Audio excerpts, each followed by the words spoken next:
প্রিয় দর্শক, তাপস মিক্স চ্যানেলের পক্ষ থেকে আমার সমস্ত দর্শকগণকে জানাই জয় যিশু। আশা করি আপনারা সকলেই ভালো আছেন। ঈশ্বরের আশীর্বাদ আপনাদের সকলের উপরেই বর্তাক, এই প্রার্থনা করি। আমরা আমাদের প্রভু যিশুর উদ্দেশ্যে আমরা ধন্যবাদ জ্ঞাপন করি। ঈশ্বরের নাম গৌরব হোক, তার রাজ্য আসুক, যেমন স্বর্গে তেমন পৃথিবীতে। ঈশ্বরকে লাখ লাখ কোটি কোটি ধন্যবাদ করি। আজকে আমরা যে টপিকটি নিয়ে আলোচনা করব সেটি হলো বিশ্বাস। বিশ্বাসে স্থির থাকা। এই বিশ্বাস কথাটি একটি খুব ছোট কথা, কিন্তু এটির গুরুত্ব অনেক। যে কোনো কিছু, যে কোনো সম্পর্ক, যে কোনো ভরসা, যাই হোক, এই বিশ্বাস শব্দটি প্রত্যেকটি কিছুর সাথেই জড়িয়ে রয়েছে। প্রভু যিশু মসিহ আমাদেরকে বলেছেন তাকে বিশ্বাস করতে। প্রভু যিশু, তিনি হলেন রাজার রাজা, তার নামের জয় জয়কার হোক। একমাত্র ঈশ্বর তিনিই আমাদের ত্রাণকর্তা, পরিত্রাতা। তিনি শাশ্বত, তিনি জীবন্ত, তার আগে পিছে কেউ নেই। প্রিয় বিশ্বাসী, আসুন আমরা সকলে আমাদের ঈশ্বর প্রভু যিশুর উদ্দেশ্যে আমরা ধন্যবাদ করি। আমাদের প্রভু যিশু হলেন চিরন্তন সত্য। তিনি অতি পবিত্র, কোনো প্রকার পাপ তাকে কখনো স্পর্শ করেনি। তাই দর্শকগণ, আপনারা পাপ থেকে যত দূরে থাকবেন ততই প্রভু যিশু পিতার কাছাকাছি থাকবেন। আর যত পাপের সংস্পর্শে থাকবেন প্রভু যিশু পিতার কাছ থেকে আপনারা তত দূরে সরে যাবেন। তাই আপনারা পাপ থেকে বিরত থাকুন। প্রভু যিশু তাকে বিশ্বাস করতে বলেছেন। তিনি বলেছেন, তোমাদের মনে আমার প্রতি যদি সরিষা দানার মতো বিশ্বাস থাকে, তাহলে তোমরা পাহাড়কে যদি বলো যে পাহাড় সরে যাও, পাহাড় সরে যাবে। কিন্তু আমরা মানুষ জাতি হলাম অবিশ্বাসী, কারণ আমাদের মনে শয়তান শুরুতেই অবিশ্বাস এবং সন্দেহ ঢুকিয়ে দিয়েছে। দর্শক, অনেকেই আছেন যারা বিশ্বাসে অটল এবং স্থির, কোনো কিছুর দ্বারাই তাদেরকে বিশ্বাস থেকে টলানো যায় না। প্রভু যিশু এই রকম মানুষকেই ভালোবাসেন, তাদের প্রার্থনার উত্তর দেন। আবার কেউ কেউ আমরা আছি যারা বিশ্বাস করি কিন্তু বিশ্বাসে স্থির থাকতে পারি না। হয়তো আমাদের কোনো কাছের মানুষের খুব শরীর খারাপ হয়েছে, আমরা বিশ্বাস করলাম, প্রভুর কাছে প্রার্থনা করলাম, কিংবা হয়তো কারো কোনো কাজের দরকার, চাকরির ইন্টারভিউ দিতে যাবে, প্রভুর কাছে প্রার্থনা করলাম, কিন্তু প্রার্থনা করেও আমাদের মনে হয় আমি চাকরিটা পাবো তো, আমার এই যে শরীর খারাপ হয়েছে আমি ভালো হব তো। এই যে আমাদের মনে একটা বিশ্বাসে নড়বড় হয়ে যাই আমরা, এটাই ভুল। প্রভু যিশু বলেছেন চোখ বন্ধ করে তাকে বিশ্বাস করতে, কিন্তু আমরা সেটা করতে পারি না। তাই আমাদের কি করতে হবে? চোখ বন্ধ করে সব কিছুর ভার প্রভুর ওপরে ছেড়ে দিয়ে আমাদের তার উপরে সম্পূর্ণ বিশ্বাস করতে হবে যে যা কিছু হয়ে যাক হোক, আমি তোমাকে বিশ্বাস করি, আমার সাথে যা হবে সব ভালো হবে। আর অল্প বিশ্বাসী যারা আছেন, কিছু কিছু মানুষ, আমি সকলের কথা বলছি না, তারা কি করে? তারা একবার মূর্তি পূজা করে, একবার প্রভুর কাছে আসে। এতে কি হয়? এতে কিছুই হয় না। কারণ আমাদের উচিত প্রভুর উপরে সম্পূর্ণ আস্থা রাখা, সম্পূর্ণ বিশ্বাস রাখা, মন থেকে কেবলমাত্র প্রভু যিশুকেই একমাত্র ঈশ্বর হিসাবে গ্রহণ করা।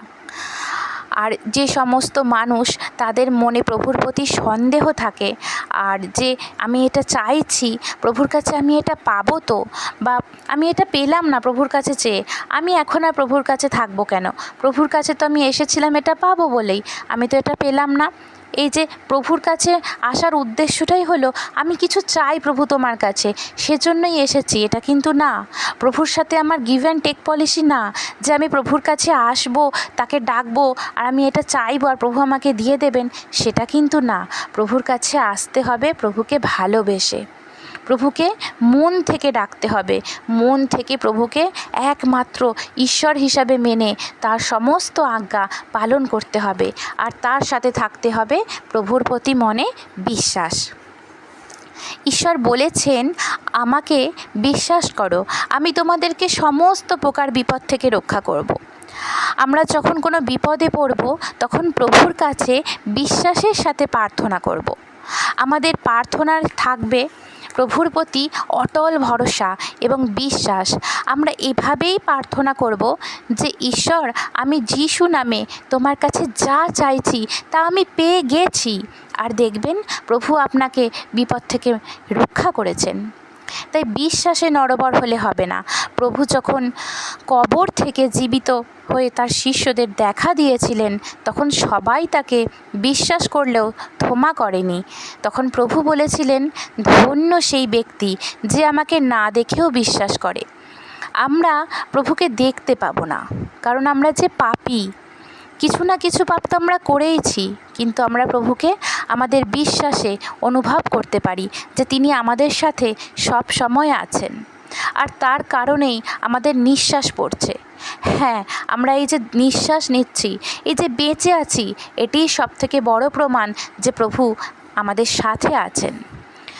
প্রভু আমাদের সমস্ত চিন্তা ভার তার উপরে ছেড়ে দিয়ে আমাদের বিশ্রাম নিতে বলেছেন। কিন্তু আমরা নিজেরাই চিন্তা করতে থাকি যে আমি রোগমুক্ত হব তো, আমার চাকরিটা হবে তো, আমি পরীক্ষায় পাশ করব তো। কিন্তু প্রভু বলেছেন, এইসব না ভেবে আমাকে বিশ্বাস করো। শয়তান চায় আমাদের মনে প্রভুর প্রতি অবিশ্বাস তৈরি করতে, যাতে আমরা বিপদে পড়ি এবং প্রভুর থেকে অনেক দূরে সরে যাই। কারণ যেখানে অবিশ্বাস সেখানেই শয়তানের জয়।